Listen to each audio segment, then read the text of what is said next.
시편 139편 1절부터 24절까지 말씀, 구약 903페이지. 다 찾으셨으면 의미를 생각하면서 같이 함께 합독하시겠습니다. 시작. 여호와여, 주께서 나를 살펴보셨으므로 나를 아시나이다.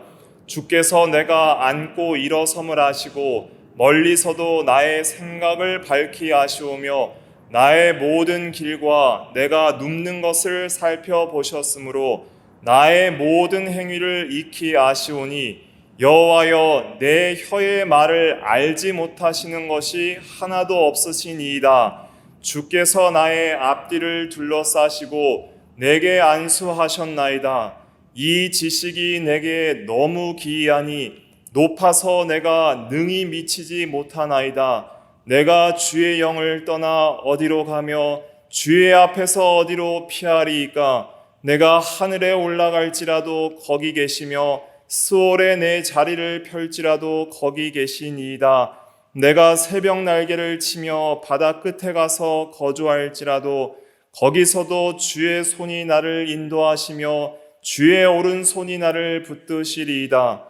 내가 혹시 말하기를 흑암이 반드시 나를 덮고 나를 두른 빛은 밤이 되리라 할지라도 주에게서는 흑암이 숨기지 못하며 밤이 낮과 같이 비추이나니 주에게는 흑암과 빛이 같음이니이다. 주께서 내 내장을 지으시며 나의 모태에서 나를 만드셨나이다. 내가 주께 감사하옴은 나를 지으심이 심히 기묘하심이라. 주께서 하시는 일이 기이함을 내 영혼이 잘 아나이다. 내가 은밀한 데서 지음을 받고 땅의 깊은 곳에서 기이하게 지음을 받은 때에 나의 형체가 주의 앞에 숨겨지지 못하였나이다. 내 형질이 이루어지기 전에 주의 눈이 보셨으며 나를 위하여 정한 날이 하루도 되기 전에 주의 책에 다 기록이 되었나이다. 하나님이여, 주의 생각이 내게 어찌 그리 보배로우신지요. 그 수가 어찌 그리 많은지요. 내가 세려고 할지라도 그 수가 모래보다 많도소이다. 내가 깰 때에도 여전히 주와 함께 있나이다. 하나님이여, 주께서 반드시 악인을 죽이시리이다. 피 흘리기를 즐기는 자들아, 나를 떠날지어다. 그들이 주를 대하여 악하게 말하며 주의 원수들이 주의 이름으로 헛되이 맹세하나이다.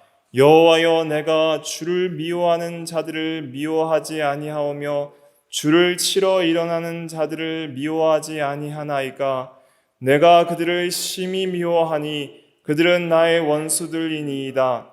하나님이여, 나를 살피사 내 마음을 아시며 나를 시험하사 내 뜻을 아옵소서.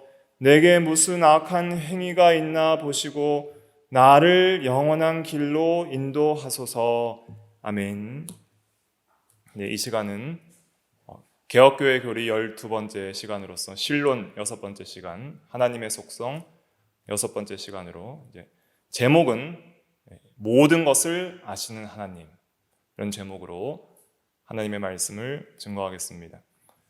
간단하게 말하면 하나님의 속성 중에 지식에 대한 속성을 말하는 것인데, 다른 말로는 전지성이라고도 할 수가 있겠습니다. 지식 혹은 전지성에 대한 것을 조금 풀어서는 모든 것을 아시는 하나님, 이렇게 말을 할 수가 있습니다. 개혁교회 교리 신앙고백집 페이지 346페이지입니다. PPT에도 나와 있는데요. 346페이지 신앙고백서 제2장 346페이지 제2장 1항 다시 한번 우리가 읽어보도록 하겠습니다. 오직 한 분이시며부터 시작. 오직 한 분이시며 살아있고 참되신 하나님이 계신다. 그분은 존재와 완전함에서 무한하시며 지극히 순수한 영이시고 보이지 않고 몸이나 지체나 정욕도 없으시고 불변하시고 광대하시고 영원하시고 완전히 이해될 수 없고 전능하시고 지극히 지혜로우시고 지극히 거룩하시고 지극히 자유로우시고 지극히 절대적이시며 자기 자신의 영광을 위해 그 자신의 불변하고 지극히 의로우신 뜻의 계획대로 모든 일을 행하신다. 또한 하나님은 지극히 사랑하시며 은혜로우시고 자비로우시며 오래 참으시고 선함과 진리가 풍성하시고 불의와 허물과 죄를 용서하시고 부지런히 그를 찾는 자에게 상 주시는 이시며 그럼에도 불구하고 심판에서 지극히 공의로우시고 무서우시며 모든 죄를 미워하시고 범죄자를 분명히 형벌하시는 분이시다. 네, 여기에서 이 전지성, 하나님의 전지성에 대한 말은 완전히 이해될 수 없고, 그러니까 이제 영어로는 incomprehensible 이렇게 이제 원어엔 되어 있는데, 하나님은 무한한 지식 그 자체가 하나님의 본질이기 때문에 우리는 그 무한하신 지식의 하나님을 다 깨달을 수 없다. 불가해성이라고도 하며 또 완전히 이해될 수 없다는 것을 간단한 말로는 불가해성이라고도 합니다. 그래서 모든 하나님에 대한 그 본질을 유한한 인간이, 유한자가 무한자를 완전히 이해할 수 없다. 그런 의미로서 하나님은 완전하고 무한한 지식의 하나님이시기 때문에 그 하나님을 아는 지식에서 우리는 하나님처럼 알 수는 없어요. 그러나 하나님께서 뭐해 주신 범위 내에서만 알 수 있는 거예요. 계시 범위 내에서만 하나님을 알 수 있다. 그래서 성경 안에서, 진리 안에서 하나님께서 가르쳐 주시고 알려주신 범위 내에서 하나님을 알 수 있다 하는 것을 우리가 깨달아야 됩니다. 다음 2항을 또 읽어보도록 하겠습니다. 2항 시작. 하나님께서는 모든 생명과 영광과 선과 복을 자신 안에 그리고 스스로 가지고 계신다. 하나님께서는 홀로 자신 안에서 그리고 자신에게 전적으로 충족하셔서 자신이 만드신 어떤 피조물의 도움을 필요로 하시지 않고 그들로부터 어떤 영광도 인출하시지 않으며 다만 그들 안에서 그들에 의해서 그들에게 또 그들 위에 자기의 영광을 나타내실 뿐이다.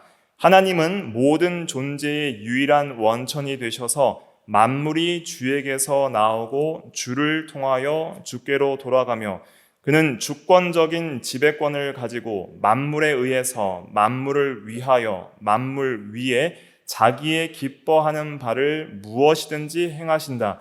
그의 눈앞에 만물이 드러나고 나타나며 그의 지식은 무한하고 무오하며 피조물에게 의존하지 않고 그에게는 무엇이든지 우연한 것이나 불확실한 것이 없다.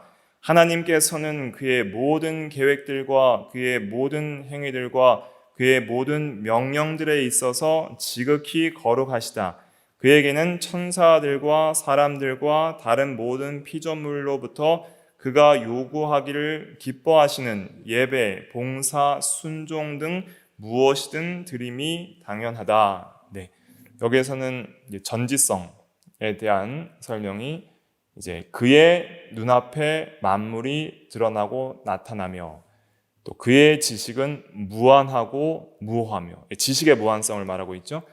피조물에 의존하지 않고 어떤 의존도 하지 않지만은 또 피조물로부터 어떤 지식이 더 추가될 필요가 없습니다. 그래서 하나님은 더 배우실 필요가 없는 분이에요. 그러니까 존재 자체가 지식의 하나님이시고 본질이 지식이시기 때문에 하나님은 모든 것을 아시는 하나님이십니다. 그래서 하나님께는 어떤 것이 더 더해져서 배워져야 되고 더 추가적으로 아셔야 할 것이 없는 모든 것을 아시는 하나님입니다. 그에게는 무엇이든지 우연한 것이나 불확실한 것이 그러므로 없습니다. 모든 것은 하나님께 밝히 알려져 있습니다. 영원부터 영원까지. 시간을 초월해서 하나님은 이 창조 세계를 지으시기 전부터 하나님 자신에 대한 완전한 지식을 가지고 계셔서 삼위 하나님께서 서로를 모른다 하는 것이 없이 성부와 성자와 성령이 서로를 완전히 아시는 거예요. 이 지식은 인격적인 하나님임을 나타내는 겁니다. 인격이라는 것은 지식과 감정과 의지의 작용을 말하는 거예요. 알고 사랑하고 행동하는 그것을 인격이라고 하는데, 하나님은 이 모든 만물을 창조하시기 전에 홀로 스스로 계실 때부터 인격적인 하나님입니다. 그래서 삼위 하나님께서 서로를 완전히 아셔서 무지가 없으시고 서로를 완전히 이해하시고, 안다는 것은 또한 성경적으로 하나님이 너를 안다라고 표현하는 것은 너를 또 사랑한다는 의미로 씁니다. 내가 너를 이름으로도 알고 내가 너를 아노라 하는 그러한 하나님의 백성에게 안다는 표시를 하나님께서 나타내실 때는, 그의 말씀으로 나타내실 때는 사랑한다는 의미로 쓰는 거예요. 그래서 하나님께서 우리를 아신다, 우리의 모든 것을 보고 아신다, 주께서 나를 아시나이다, 시편 139편 1절부터 나오는 말씀처럼 그 아신다는 것은 단순히 그냥 내가 너를 안다라는 것이 아니라 내가 너를 사랑한다, 이런 뜻입니다.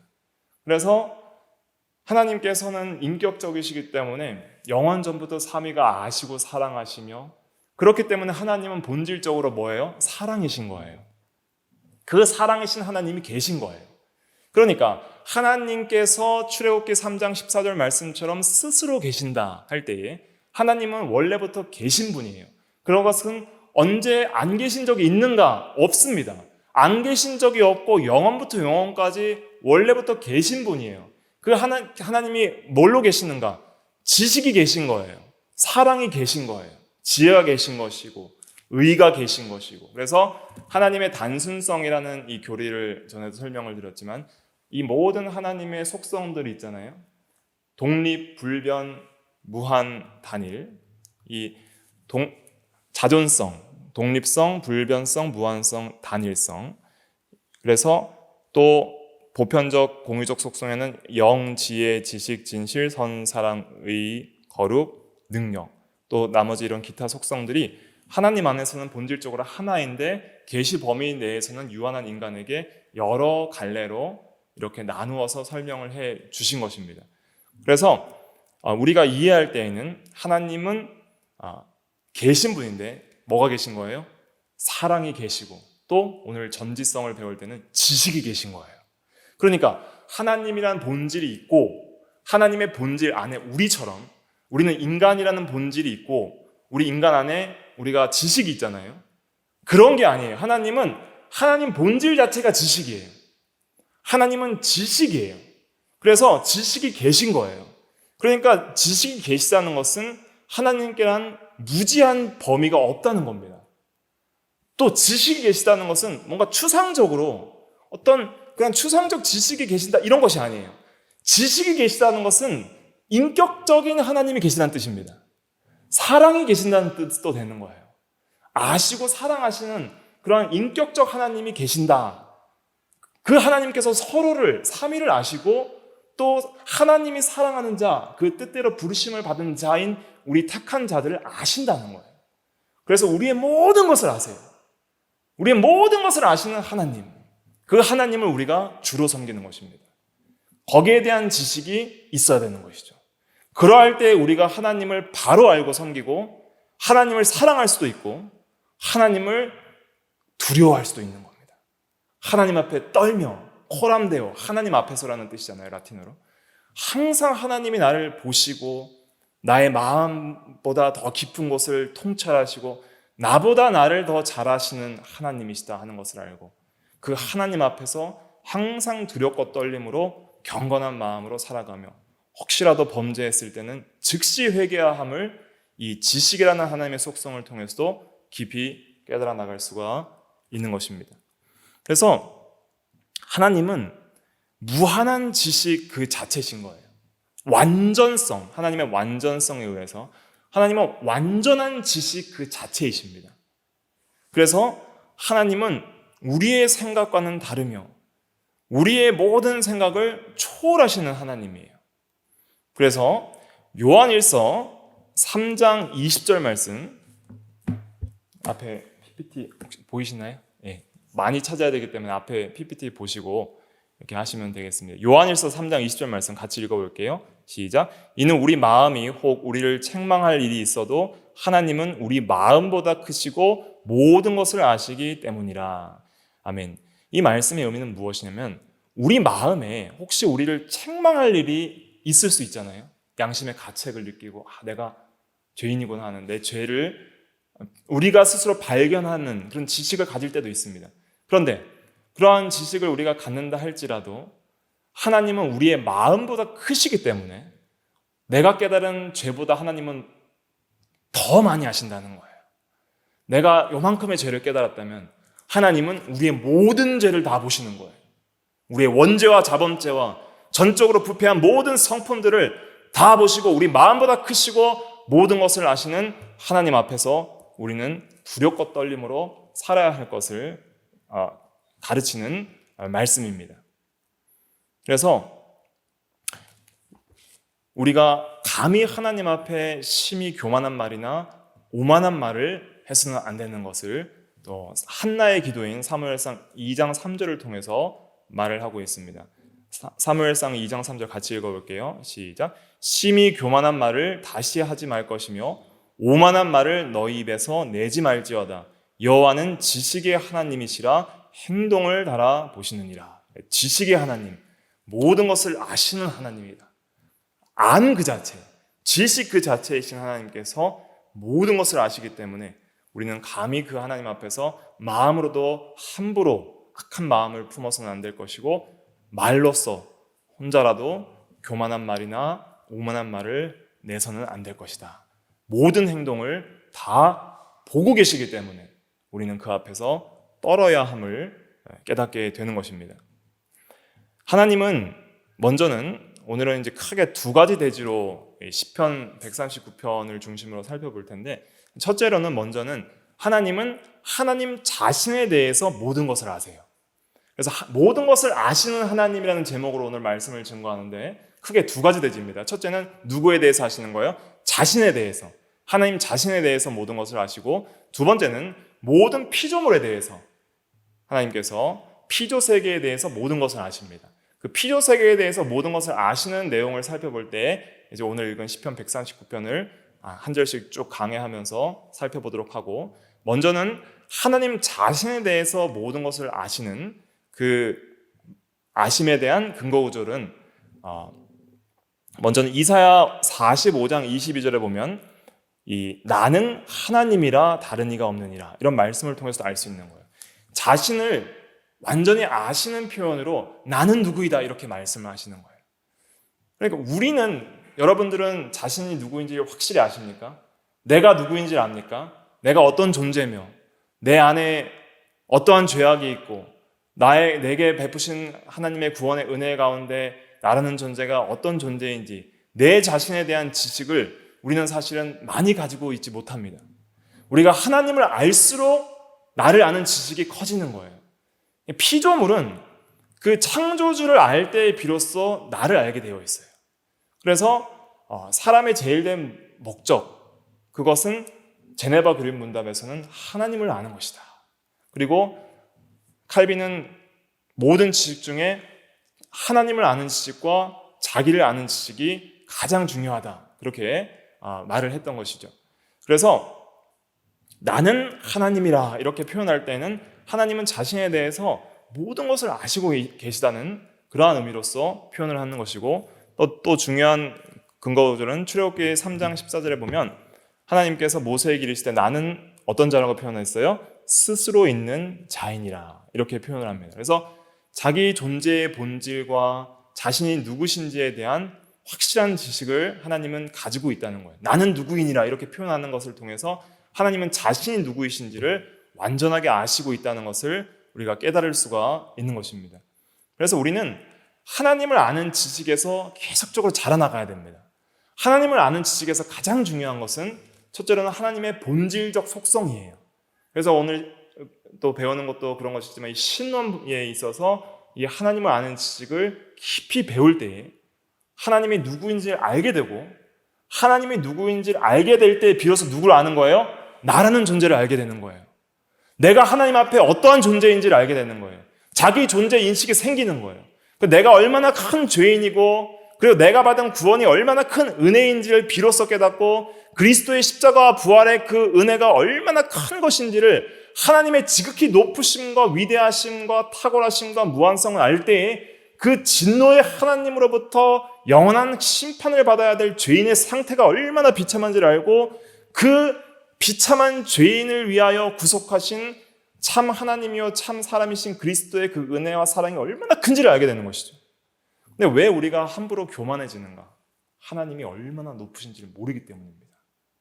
그래서 우리는 하나님이 누구인지를 알 때에 비로소 겸손해지고 자기 존재에 대한 바른 인식을 진리 안에서 파악할 수 있는 것이죠.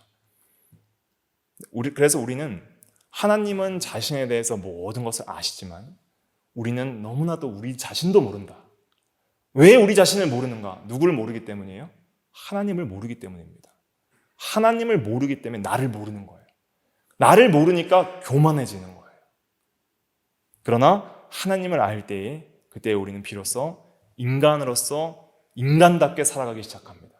인간의 위치의 본분을 알게 되고 또 책임을 알게 되고 마땅히 믿고 순종해야 할 바를 깨닫게 되는 것이죠. 그래서 우리는 하나님을 알기를 힘써야 되고, 그러나 하나님은 자신에 대해서 무지하신 것이 없이 완전히 자기 자신에 대해서 이해하신다. 이렇게 놀라운 분이다 하는 것을 우리가 깨달아야 됩니다. 삼위 하나님께서 서로 자신에 대해서 알고 계신다는 말씀이 있는데, 특별히 아들과 아버지께서 서로 알고 계신다는 말씀이 마태복음 11장 27절에 나옵니다. 11장 27절 같이 읽어볼게요. 시작.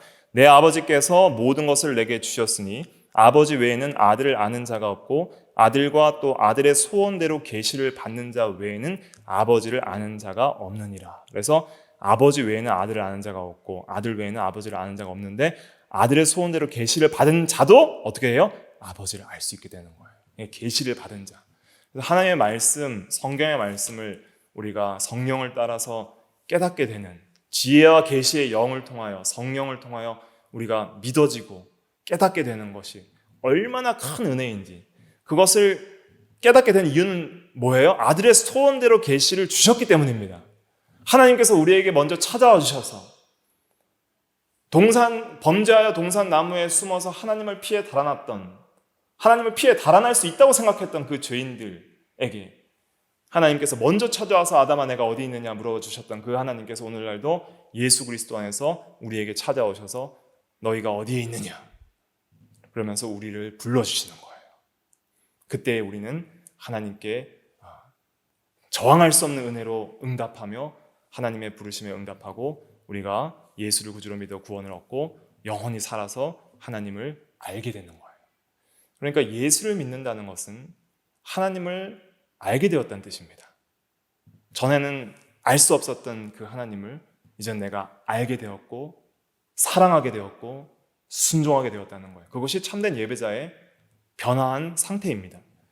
그래서 우리는 하나님을 아는 지식에 있어서 더욱더 자라나야 합니다. 또 성령께서도 하나님을 온전히 아신다 그랬죠. 고린도전서 2장 10절 말씀 같이 읽어볼게요. 시작. 오직 하나님이 성령으로 이것을 우리에게 보이셨으니 성령은 모든 것 곧 하나님의 깊은 것까지도 통달하시느니라. 하나님의 모든 것을 성령께서 아신다는 거예요. 무지가 없다는 거예요. 그러니까 성부가 성자를 아시고 성자가 성부를 아시고 성령께서 성부와 성자를 아시고, 그래서 삼위 하나님께서 서로 완전히 모든 것을 알고 계시는 거예요. 그런데 하나님은 무한자이시기 때문에 삼위 하나님은 서로를 완전히 알 수 있지만 유한자인 인간은 우리는 하나님을 하나님처럼 알 수는 없는 거예요. 내가 만약에 하나님을 하나님처럼 안다면 나는 제2의 하나님이 되는 것이죠. 그래서 우리는 하나님이 계시해 주신 범위 내에서, 계시 범위 내에서, 계시를 받은 자는 계시 안에서만 알 수 있는 거예요. 그럼 우리가 받은 계시 안에서 하나님을 아는 지식은 적을까요, 많을까요? 적은 것입니다. 무한한 하나님에 대한 지식에 비해서는 적지만은 그러나 참되고 완전한 지식이에요. 그래서 이 지식을 따라서 우리가 하나님을 알되 아무리 성경을 많이 안다 할지라도 교만하지 말 것은, 아무리 위대한 신학자고 목사고 성경을 많이 깨달은 신앙인이라 할지라도 하나님에 대해 아는 것은 많은 바다의 모래 중에 한 티끌만 같고 큰 태양 앞에서 작은 불꽃 같은 그런 알미다 하는 것을 알아야 합니다.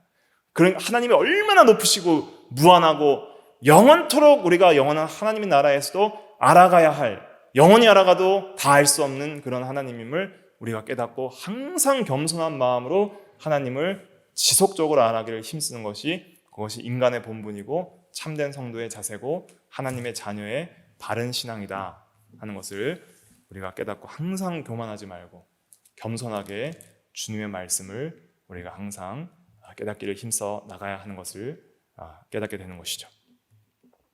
하나님은 서로 이렇게 자신에 대해서 완전히 아시는 참으로 완전하신 하나님이다 하는 지식을 먼저 가져야 되며, 두 번째는 그 완전하신 하나님께서 영원 전에 스스로 홀로 계실 때에는 서로 완전히 아셨지만은 이제 하나님께서 이 모든 세계를 창조하시고 섭리하시기로 작정하시게 되죠.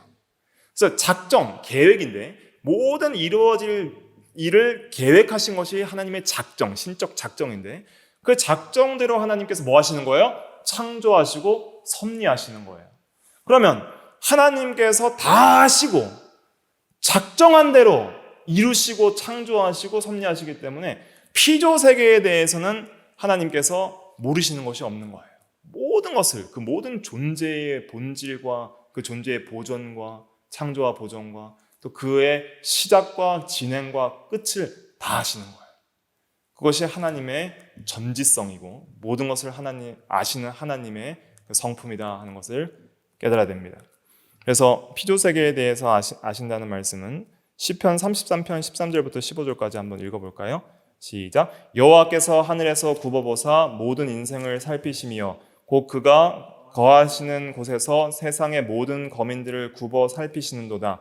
그는 그들 모두의 마음을 지으시며 그들이 하는 일을 굽어 살피시는 이로다. 그래서 마음도 창조하시고 하는 일도 살피셔서 모르시는 것이 없고 모든 인생을 살피신다 그랬습니다. 그래서 모든 인간뿐만 아니라 천사나 모든 피조물은 하나님 앞에 다 밝히 드러나 있다. 하나님께로부터 숨을 수 있는 어떤 피조물도 없다 하는 것을 깨달아야 됩니다. 새와 짐승까지도 아신다 그랬습니다. 시편 50편 11절 한번 읽어볼게요. 시작. 산의 모든 새들도 내가 아는 것이며 들의 짐승들도 내 것이미로다. 그래서 이런 우리도 모르는 이 피조세계의 미물들, 생물들도 하나님은 다 아시고 자신의 것이다 이렇게 말씀을 하시고 있는 것입니다. 그럼 남은 시간에는 이제 우리를 아시는 하나님, 성도 자신을 아시는 하나님, 그 하나님에 대해서 우리가 섬기는 그 주님께서 우리를 어떻게 아시는지 다윗의 이제 말년에 지은 시로 이렇게 우리가 해석을 하는데 139편 다윗이 신앙에 무르익었을 때 많은 이런 시험과 고난과 역경 속에서 하나님을 의지하는 믿음 안에서 살아가면서 이제 하나님에 대한 지식이 더 풍성해졌을 때에 다윗이 깨달은 이런 시편이라 할 수 있습니다. 먼저는 시편 139편 1절부터 6절까지 말씀은 나를 아시는 하나님 이렇게 대지를 잡을 수 있습니다. 나를 아시는 하나님에 대해서 1절부터 6절에 말씀을 하고 있습니다. 1절부터 6절 다시 같이 읽어볼게요. 시작. 여호와여 주께서 나를 살펴보셨으므로 나를 아시나이다. 주께서 내가 앉고 일어섬을 아시고 멀리서도 나의 생각을 밝히 아시오며 나의 모든 길과 내가 눕는 것을 살펴보셨으므로 나의 모든 행위를 익히 아시오니 여호와여 내 혀의 말을 알지 못하시는 것이 하나도 없으시니이다. 주께서 나의 앞뒤를 둘러싸시고 내게 안수하셨나이다. 이 지식이 내게 너무 기이하니 높아서 내가 능히 미치지 못하나이다. 아멘. 1절에 보면 주께서 나를 살펴보셨으므로 이런 표현이 있잖아요. 살펴보셨으므로. 이 살펴보다는 것은 이 히브리어로는 하카르라고 하는데 꿰뚫다, 치밀하게 조사하다 이런 의미예요. 그러니까 하나님께서 우리를 치밀하게 꿰뚫어 보시는 거예요. 그냥 보시는 게 아니라 어떤 표현을 썼어요? 번역할 때 살펴보시느니라. 살펴서 자세히 보시는 거예요. 그러니까 하나님께서 우리를 보이지 않는 하나님이라고 영이신 하나님이라고 착각해서는 안 됩니다. 오히려 영이신 하나님이란 뜻은 비가시성 속에 완전한 존재 방식으로 어디든 계시고 누구든 살펴보고 마음보다 더 깊은 곳을 살펴보실 수 있는 놀라운 하나님을 알고 하나님께서 우리를 살펴보심으로 나를 다 아신다. 나보다 나를 더 잘 아시는 그런 하나님임을 우리가 깨달아야 하는 것입니다. 어떻게 아시는가를 2절부터 구체적으로 말을 하고 있습니다. 첫째는 내가 앉고 일어섬을 아신다 그랬습니다. 그러니까 앉고 일어선다는 것은 우리 일상생활에서 하는 모든 행동들을 대표하는 거예요. 일거수 일투족을 다 아신다는 거예요. 나의 손과 발의 움직임, 나의 모든 행동들을 다 아시고, 그래서 나의 모든 행위를 아신다는 뜻이죠. 행위.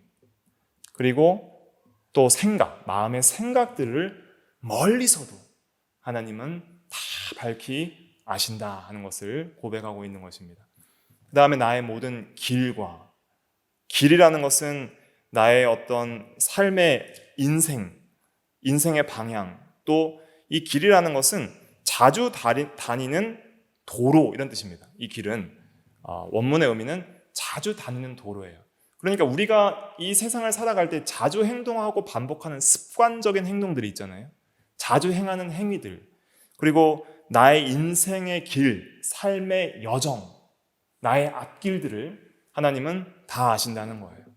내가 눕는 것, 내가 자고 일어나는 그러한 아주 은밀하고 개인적인 그러한 사생활도 다 아신다는 것이고, 또 나의 모든 행위를 익히 아신다. 그래서 나의 습관과 삶의 모든 행위들을 익히 아시는 하나님이시다. 그리고 나의 혀의 말, 그래서 우리가 다른 사람에게 말을 할 때도 있지만 우리가 혼자 생각하거나 혼잣말로 말하는 모든 말들, 선한 말이든 악한 말이든 그것을 알지 못하시는 것이 하나도 없으시니이다 그랬습니다.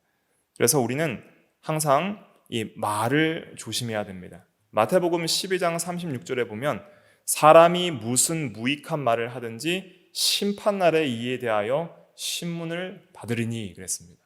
그러니까 우리가 한 정말 무익한 말, 무익한 욕, 무익한 원망, 무익한 하나님께 범죄하는 모든 말에 대하여 하나님은 나는 잊어버려도 누구는 기억하시는 거예요? 하나님은 기억하시는 거예요.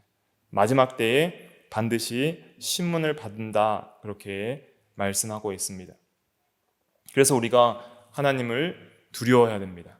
또 5절에 보면 나의 앞뒤를 둘러싸시고 완전히 우리를 포위하고 계시다는 거예요. 그러니까 항상 우리 앞뒤에 누가 계심을 깨달아야 돼요? 하나님이 계심을 깨달아야 됩니다. 그것이 신앙입니다. 그것이 하나님을 믿는 신앙이에요. 내 앞에 하나님이 계시고 내 뒤에 하나님이 계셔서 하나님을 피할 길이 없다. 내게 안수하셨나이다.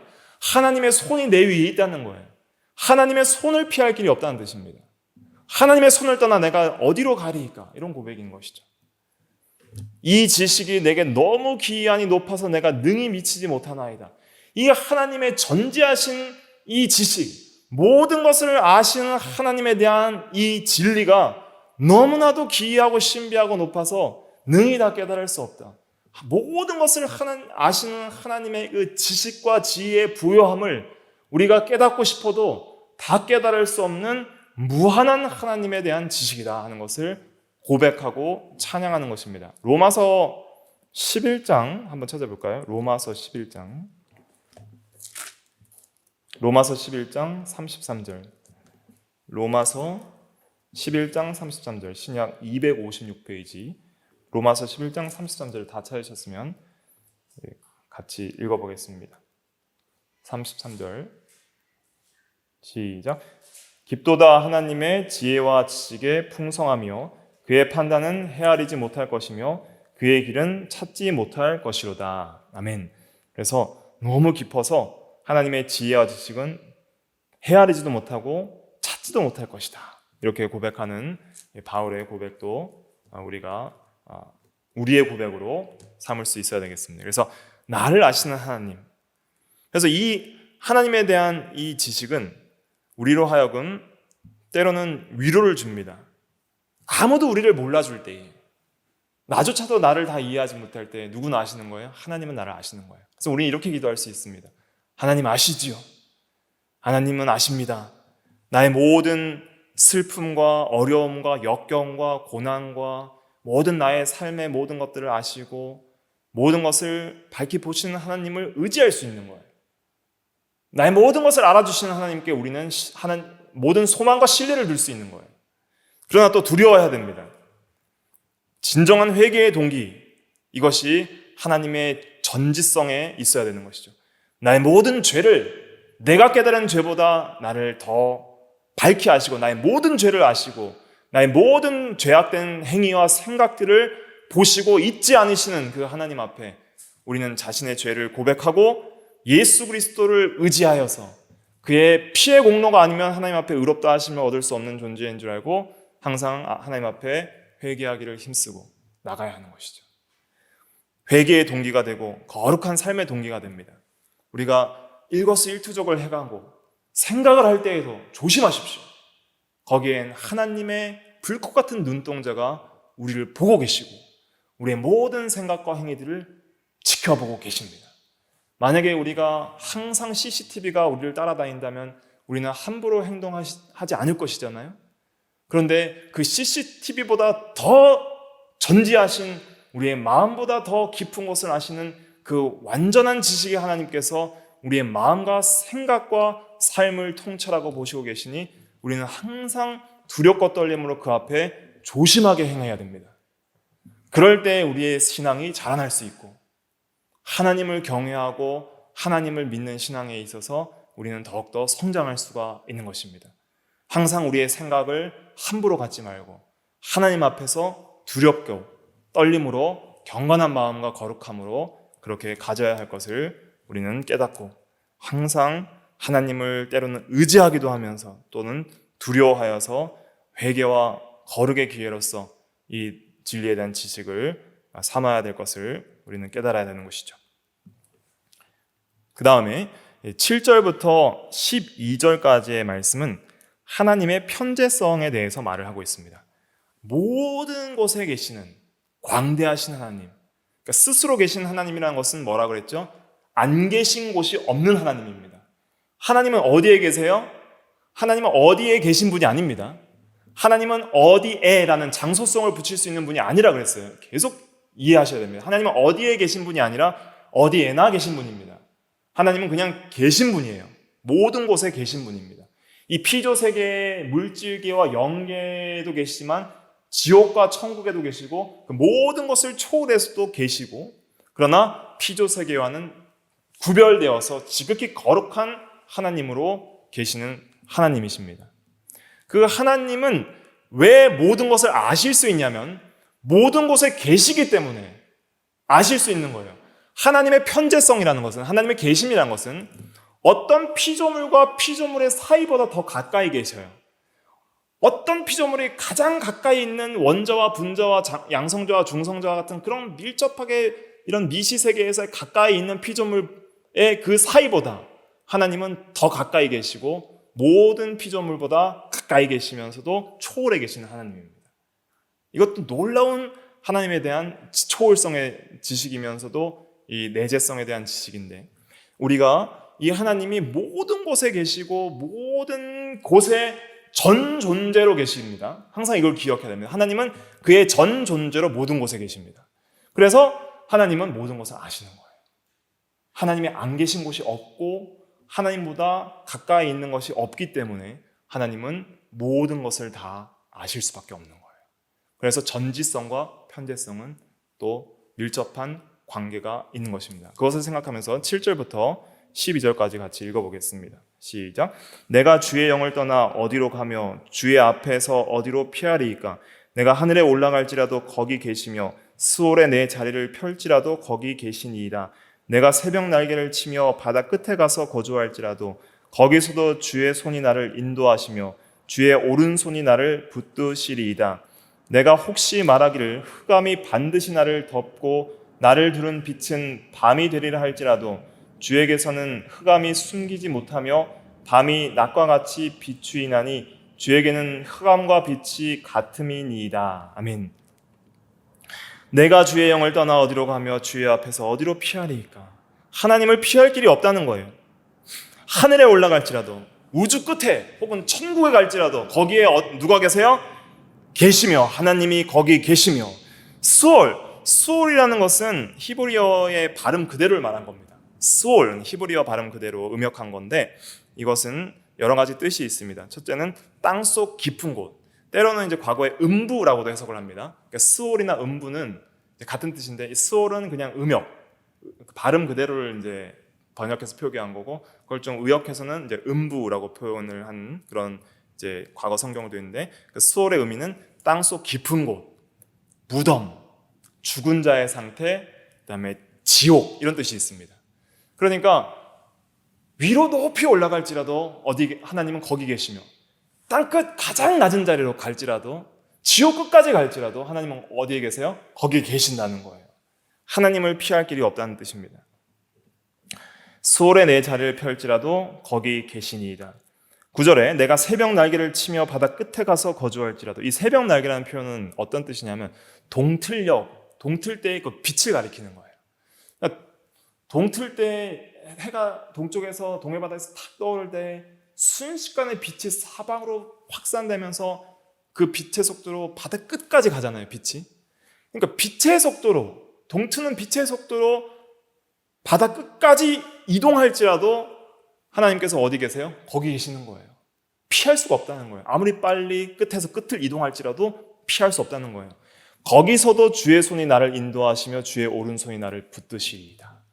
하나님의 그 존재와 손길에서 벗어날 곳이 없다는 거예요. 아무리 빨리 이동할지라도, 아무리 빨리 끝으로 갈지라도 절대 피할 수 없다는 거예요. 그러니까 절대 우리는 하나님께로부터 도망쳐서는 안 됩니다.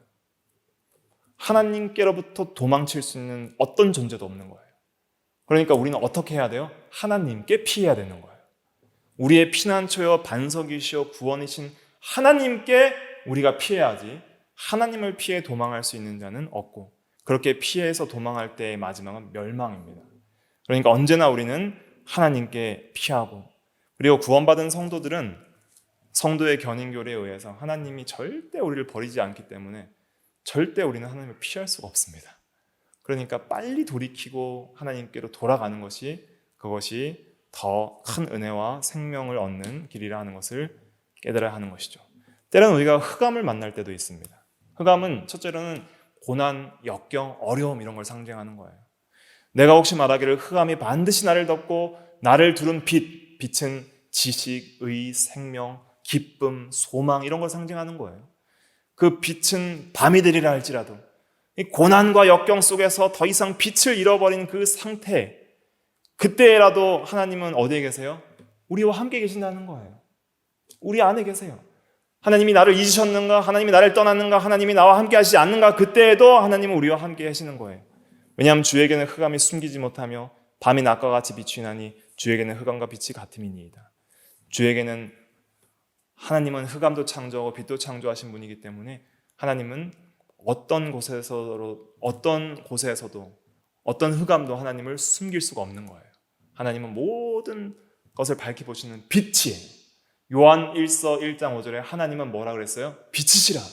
하나님이 빛이시라는 것은 특별히 하나님의 지식의 속성을 나타내는 것입니다.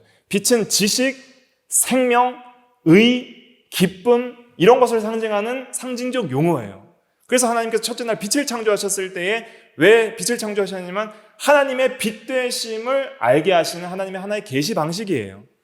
그래서 하나님은 빛이시기 때문에 모든 것을 밝게 하시는 거예요. 우리는 빛이 비추어져야 비로소 시각이 그 빛을 받아들임으로써 인지하죠. 그러나 하나님은 빛 자체시기 때문에 모든 것을 그냥 보시는 거예요. 그것이 하나님과 우리의 차이입니다. 우리는 흑암이 덮치면 지식을 잃어버리는 거예요. 우리는 흑암이 덮치면 못 보는 거예요. 그러니까 흑암 속에 쌓여서 절망과 괴로움과 낙심과 죄악의 밤의 깊은 곳에 있을 때에는 진리의 지식을 떠나서 방황하게 되는 것이죠. 어떻게 생각하고 어떻게 살아갈지를 모르는 것이죠. 그러나 하나님은 우리의 모든 길을 아시는 거예요. 그때 즉시 우리는 어떻게 해야 돼요? 빛이신 하나님께 피해야 돼요. 우리가 시간이 많이 가서 그래도 한 구절 찾아보겠습니다. 에베소서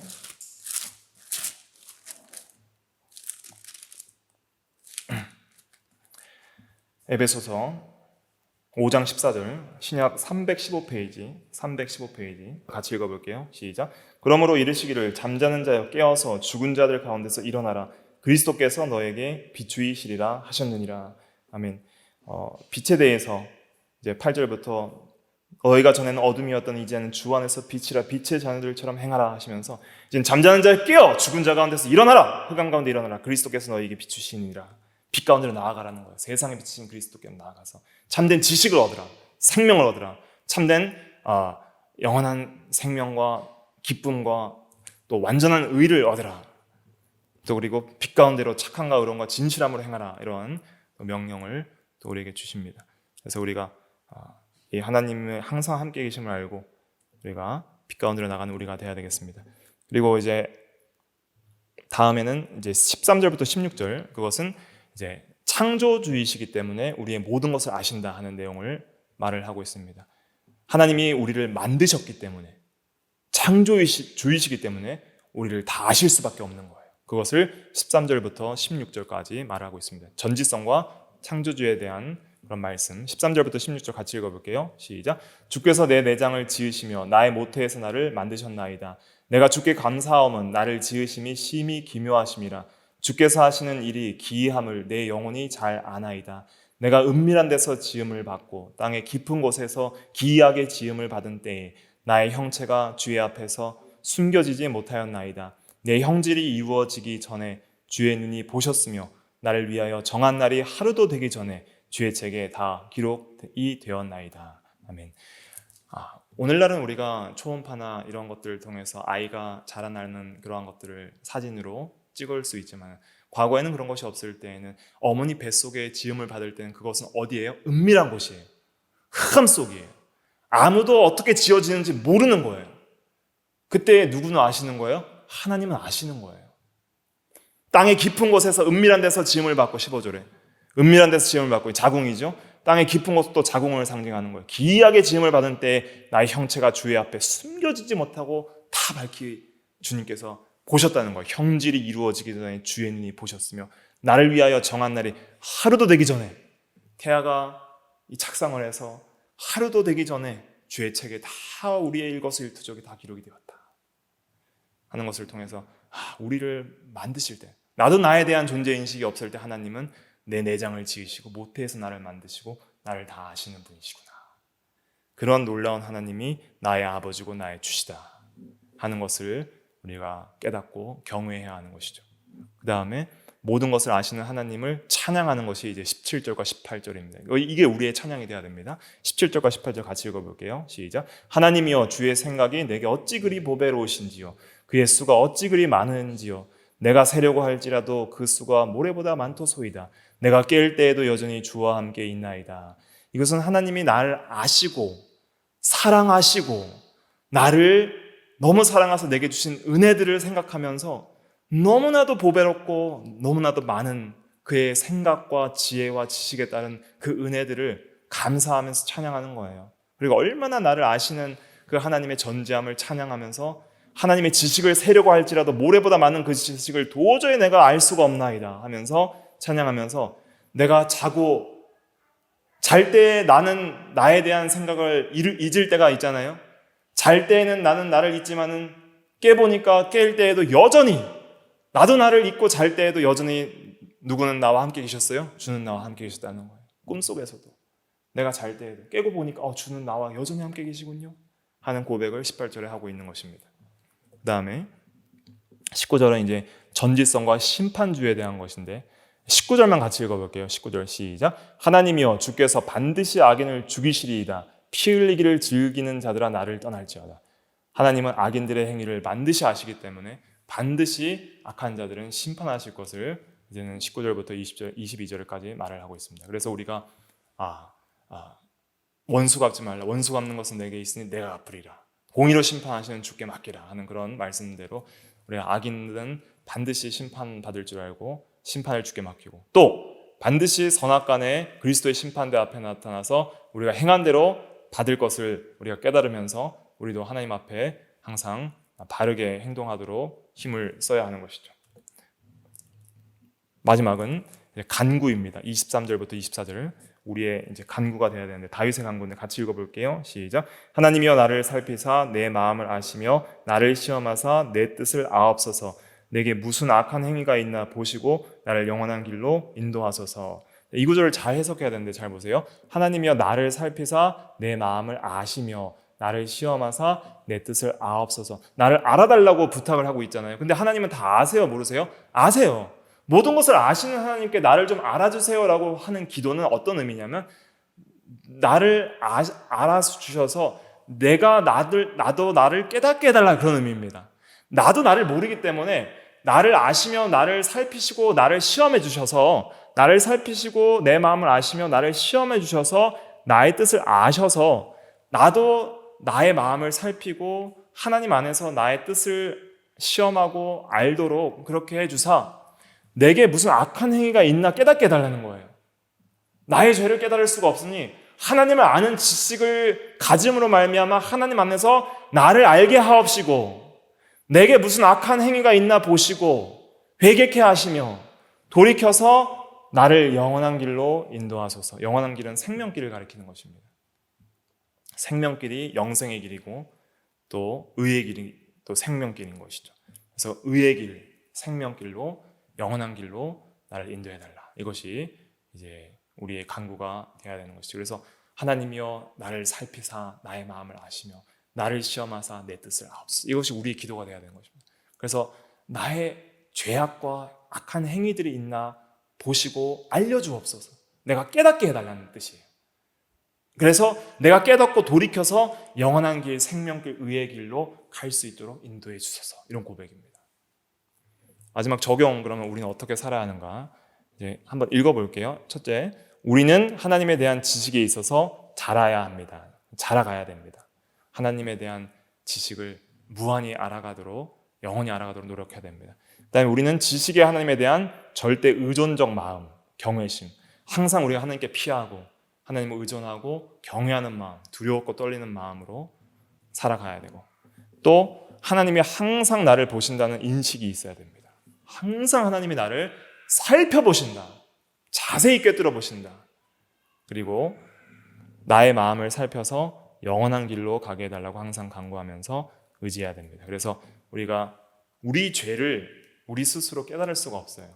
왜냐하면 우리가 흑암 가운데 있을 때는, 어둠 가운데 있을 때는 더러운 것이 안 보이거든요. 밝은 빛이 비추어졌을 때 비로소 더러운 것이 드러나는 거예요. 빛이신 하나님, 지식이신 하나님께 나아갈 때 나에 대한 지식이 생기는 거예요. 나의 죄성도 알게 되고 그리스도에 대한 구속의 은혜와 사랑도 알게 되고, 그래서 더 하나님을 사랑하고 경외하고 또 의지하고 순종할 수 있게 되는 것입니다. 아는 하나님을 사랑할 수 있고 사랑하는 하나님을 순종할 수 있습니다. 그렇기 때문에 하나님을 알기를 힘써 알아야 됩니다. 여호와를 알자, 힘써 알자. 호세아 6장에서 고백하잖아요. 내 백성이 지식이 없음으로 망한다 그랬는데, 우리가 왜 항상 죄를 범하는가?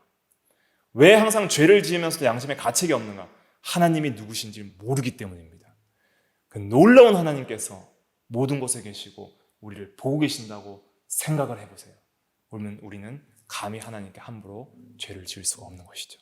그래서 이러한 두렵고 떨리는 마음으로 항상 내 마음과 행동을 살피시고, 또 우리가 그런 두려움을 갖는다고 해도 우리 스스로는 절대 의를 행할 수가 없어요. 항상 우리를 진리 가운데로 인도하시는 성령을 의지해서 믿음으로 나갈 때에 성령께서 우리를 인도해 주십니다. 그래서 다윗의 간구도 내가 그렇게 살겠습니다가 아니라 어떻게 해요? 나를 영원한 길로 인도하소서. 주님의 인도와 또 주님의 그런 깨달음, 또 은혜를 구해야 되는 것이죠. 이러한 마음을 가지고 우리가 믿음으로 살아가야 되겠습니다. 기도하겠습니다.